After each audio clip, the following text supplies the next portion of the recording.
Richard's also going to be joined by Stephen Jenner, who's the author of the Managing Benefits book that we do with APMG. So Richard and Steve will be there also to answer questions with Trevor. So definitely get your benefits questions out of the way, and any other presenters that are there. So I'm Richard Pharro. I'm CEO of APMG International, and I've been involved with BRM since it started.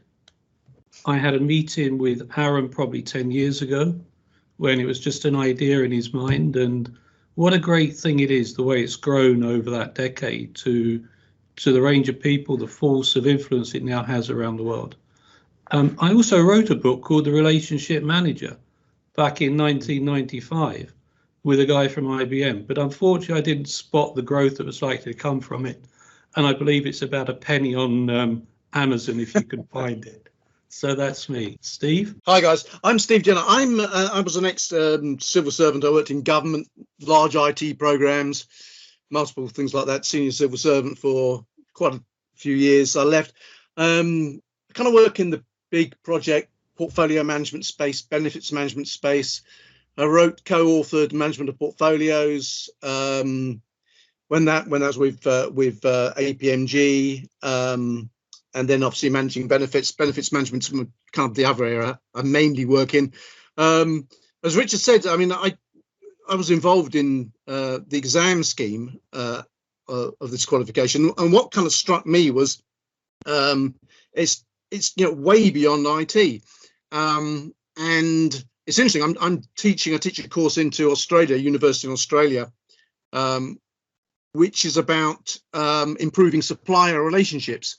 And the whole concept of managing relationships is actually integral to that course. And actually, I use Richard's book in that course, so it may be getting a few more. It may be getting rarer on Amazon, and the price will be rising. But yeah, it's so kind of the relationship management of benefits management is I think it's fundamental. And it's what is really interesting. If I just briefly just touch on this, is that at the very beginning, at its start, benefits management essentially was a stakeholder engagement relationship management practice. All the the kind of John Ward at Cranfield, Dan Remeni at Henley stressed. I mean, Dan used to talk about continuous participative stakeholder engagement. That was at the very heart of what benefits management was about. It then becomes turned into a process and becomes very proceduralized, and people forget where it came from. And it really is about, and it's interesting that Cranfield recently have gone back to the future and said, this is really about stakeholder management. So yeah, I'm a big fan of the kind of engaging with the business, understanding the business, and I think business relationship management is at the very heart of that. Thank you very much. We've got some questions now.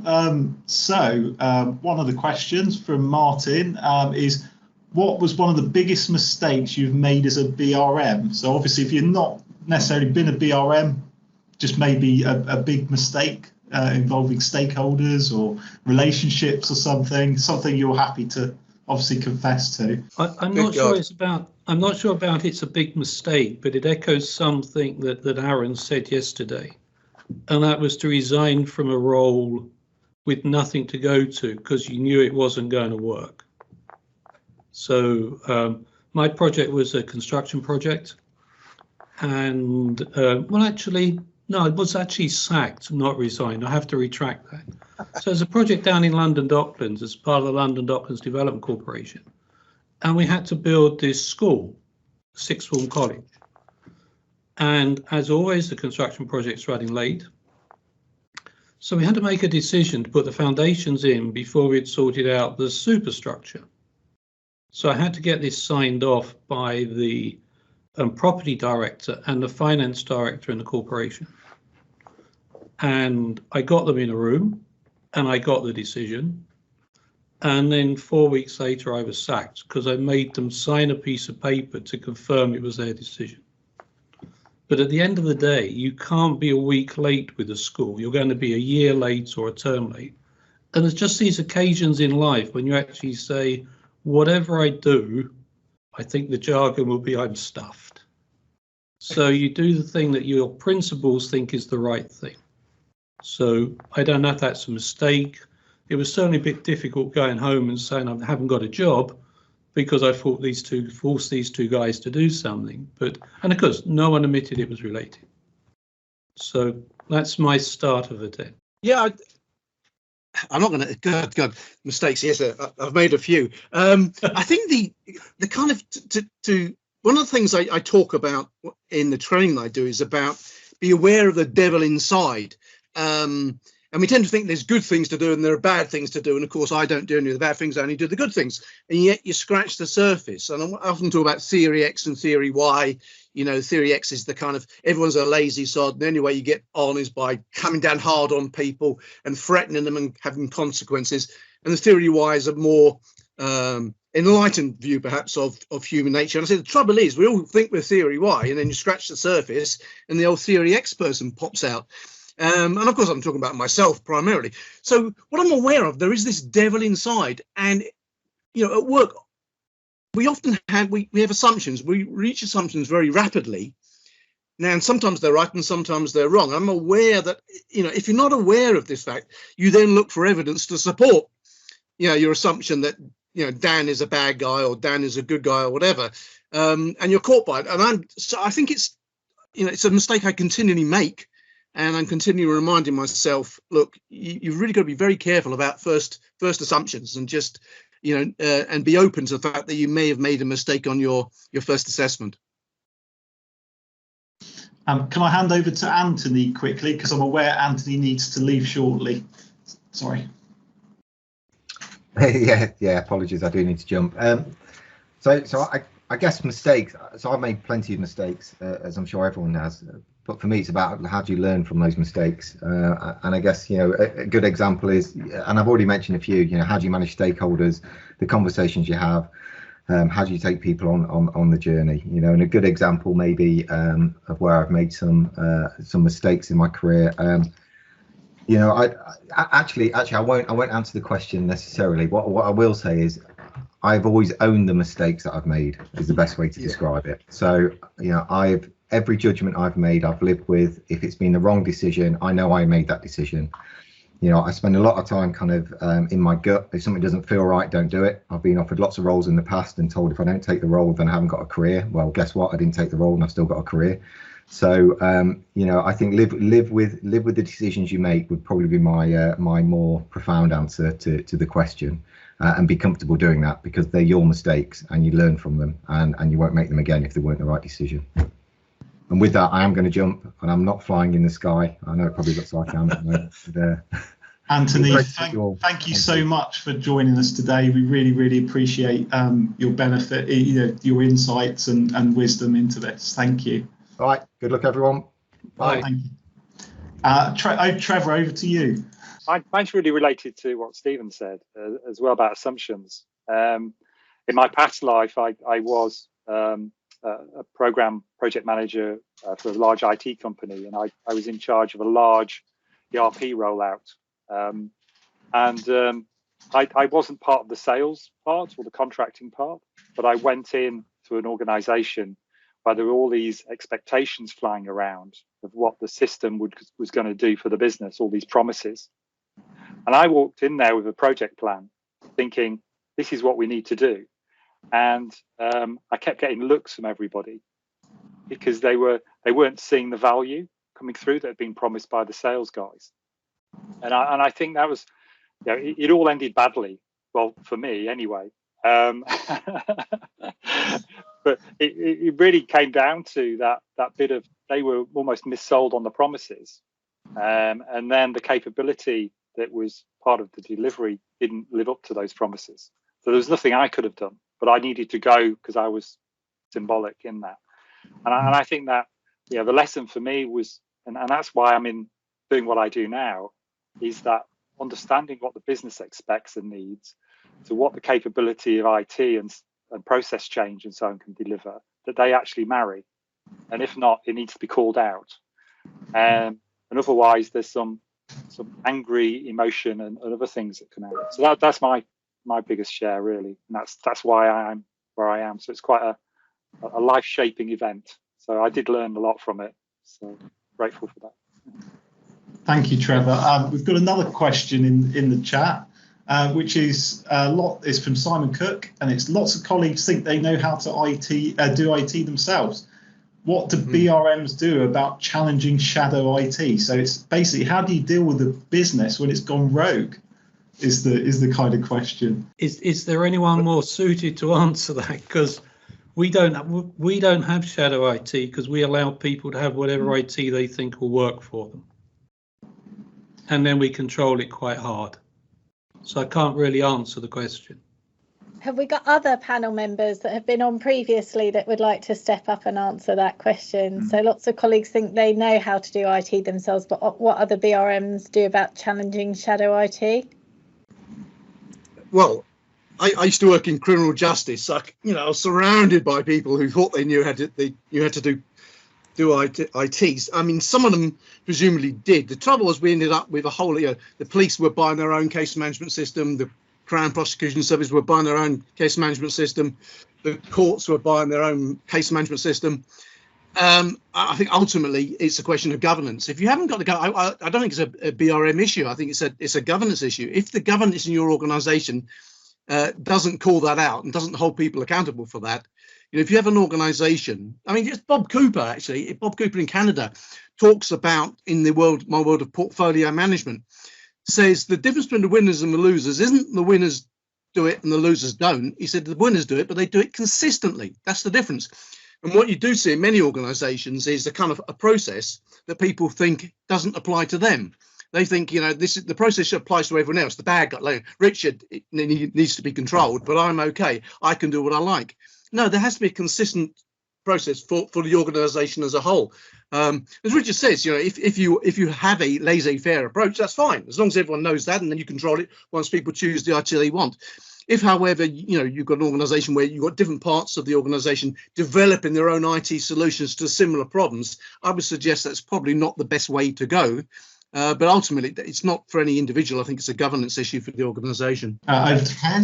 Yeah, do you want me to take that? I'll take that from a BRM point of view. So I've just been doing a bit of work around what you would call shadow IT. And for me, it's firstly the terminology. I think one thing I did is I insisted on calling it retained IT, not shadow IT, because that way you're giving a credibility to what the guys are trying to do, right? And they've done it out of frustration, they've done it out of a need, they've done it out of a requirement. They've not done it to cause a separate a coup on group IT or whatever you want to call it. So there's a genuine need underneath that. So I think you have to be respectful to that. The other thing is around framework. So one of the things that we've done is that we've looked at the situation, we've identified the pockets of IT that exist in the estate.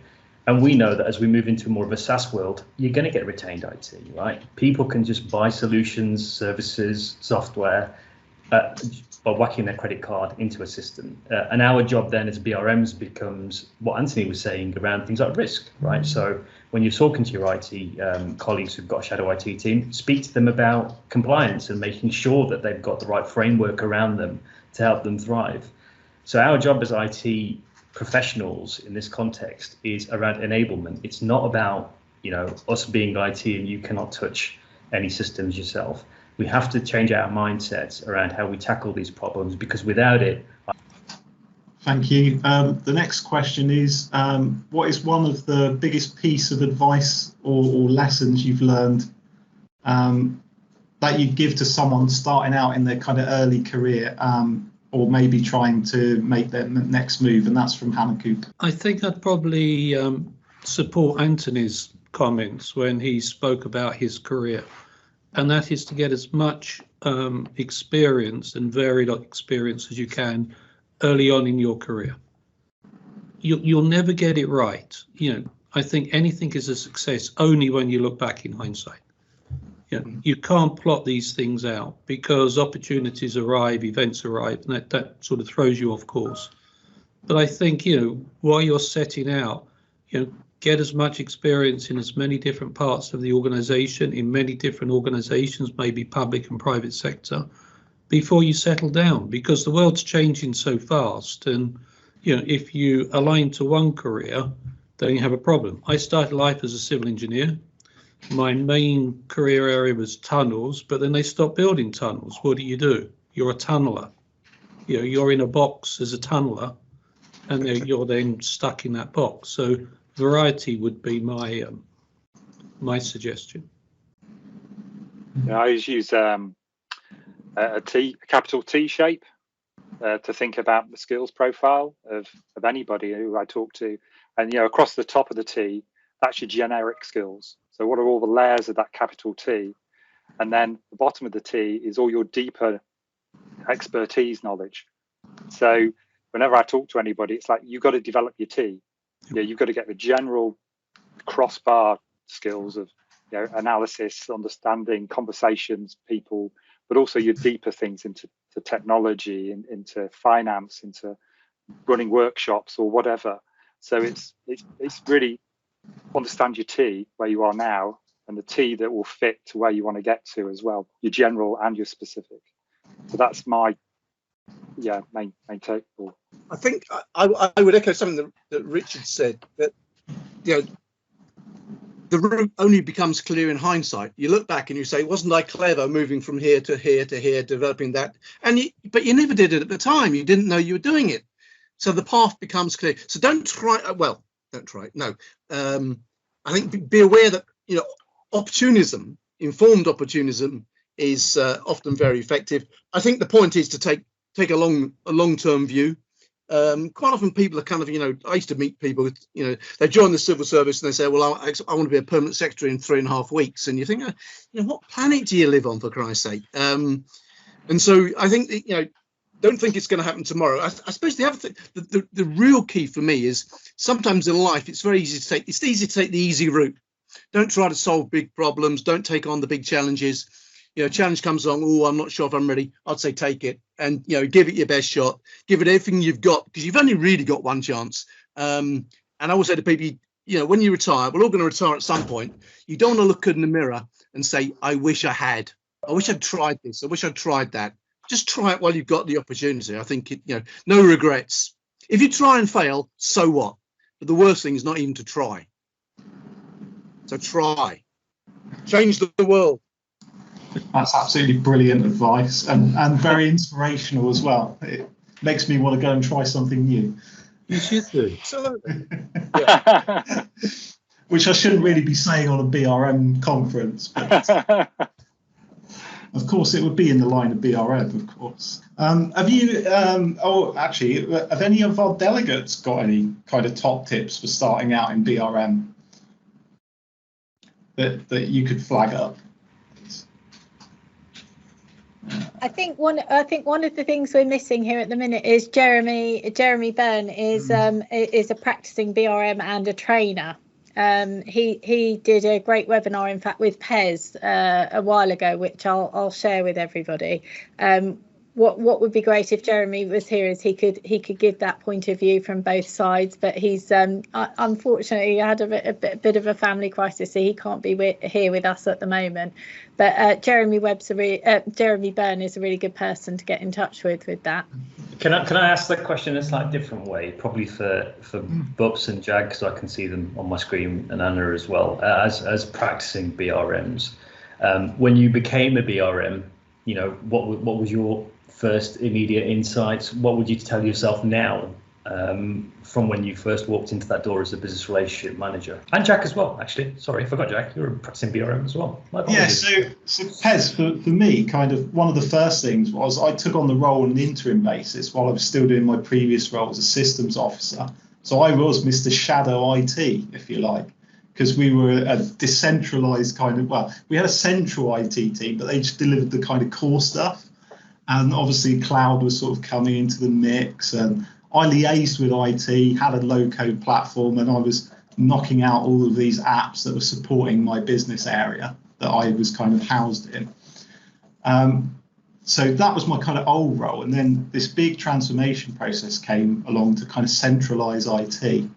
And then the opportunity of becoming a BRM came up, IT business partner. And one of the tasks I was given was a college that essentially faculty, if you come from America, had a really bad experience with IT the previous year. And it was so bad that my manager actually went to the meeting with me to introduce me. because they didn't kind of feel comfortable enough just sort of saying, hey, go off and meet with this person. So we had the meeting, I had some further interactions, I quickly identified a quick win way of kind of resetting that relationship. Now, it wasn't going to get me to strategic partner.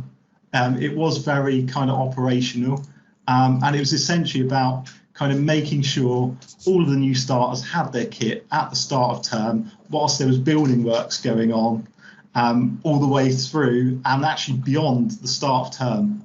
And they had a huge recruitment drive. So there was like 60 odd academics all starting in the space of weeks. So that was a huge challenge because we were undergoing a transformation at the time. So the desktop support resource was kind of being pulled everywhere. And what that actually meant really on the ground was I was going in at 7 o'clock in the morning, setting up docking stations and screens and then going off to meetings at 9 o'clock to help out our desktop support team so they could just build the laptops and kind of just hand them out to the staff as and when they started. To cut a long story short, at the end of it, I got an above and beyond award from the Pro Vice Chancellor from the college to say thank you for all your support and making sure that, you know, IT delivered. And then that enabled a colleague to then take over and kind of start clean with a clean slate when we became the kind of permanent team. Thank you very much. So we're bouncing between us here, aren't we? So we've got some hands up, Jack. We've got some reinforcements at the back here. Thank you, Jack. You're going to help with one of those questions, I think, as well. Yeah, I think Ez's question was, what would you tell yourself as an early BRM? Is that right? Yes, Jack. I think the best thing I can say is when I went into it, I was very prescriptive. I just thought I have to follow the law of the land here. Back where I was working, I must build a capability map. I must that person alone, and I became too prescriptive on myself. And when you realise actually our job really isn't that prescriptive, we have so much opportunity to be creative and think differently in the remit of our role and do things differently. And exactly what Hannah said in the chat, if you don't try, you know, there's try and fail, but the worst thing is not even trying. And I think in your early career, just try the wacky, try anything that you know, can help you progress in many ways, really. And I didn't really discover that until I did that role, went on maternity leave, came back. This is, you know, 6-7 years ago now. And I came back a completely different person, and everyone noticed that as well, because I think my time meant more to me. If my son was in nursery, my time meant a lot more, and my attitude changed completely. So I was much more vocal and got involved in some huge initiatives to improve the process, the BRM maturity where I worked. So yeah, I think that would be the attitude, and I'd be happy to speak to someone who's an early BRM just to give them that kind of, you know, talk, that sort of pep. Really, I think it's important. Hi, I really was going to say something along the similar lines to Jag, but I mean, for me, I think what I would tell myself would be to speak up sooner and trust your instincts, because I had worked in a very business-facing role as well as IT in law firms for many, many years before I ended up in the BRM role in Allen Overy. And I think, you know, I was probably a little bit intimidated by the more senior BRMs who'd been doing the role for a while and, you know, kind of stay quiet rather than speak up. And I think that's what try, I think, is the essence as well. You know, give it a go, say something and speak up and believe in yourself. Thank you, Anna. We've got a few more questions. So how important is the BRM Institute, BRMP, CBRM to BRMs? I suppose I ought to start with that one then. I think professional qualifications become very important once they get to a critical mass. So I think in the early time, a professional qualification is really done by someone that knows about it and they're interested in learning more and they're interested in that personal promotion. But there then comes a point when there's enough people with them that businesses start to ask the question, why don't we have people that are qualified to this level? And then you get into that steep growth curve, and then you get to a position where if you haven't got them, then you won't even be considered for an interview. So I think it is about, to start with, just personal investment in time to get a qualification, to demonstrate to your colleagues that you've actually put in that effort. And then it gets to a point where if you haven't got it, why would you be considered? Because you haven't even done the basics. I don't think the answer lies in a set of letters after your name, because that could be ruined by one bad apple. But I think the value comes from that you're showing. It helps demonstrate that lifelong commitment to continuous professional development, which is absolutely fundamental. Yeah, just add, I think it gives you confidence. I think being part of that, knowing you've gone through certain things and you've known and you've met people and you've had conversations, it gives you confidence, but it also gives other people confidence in you to actually say, actually, I have this. I do come from this, and I have been through this process, and I do know these certain things. So there's almost a certain level of quality you can expect from me. And I think the two together are really powerful. People having that trust in you, and you being able to project and feel that trust because of your engagement in professional bodies and the qualifications and so on, I think are really powerful. Thank you so much.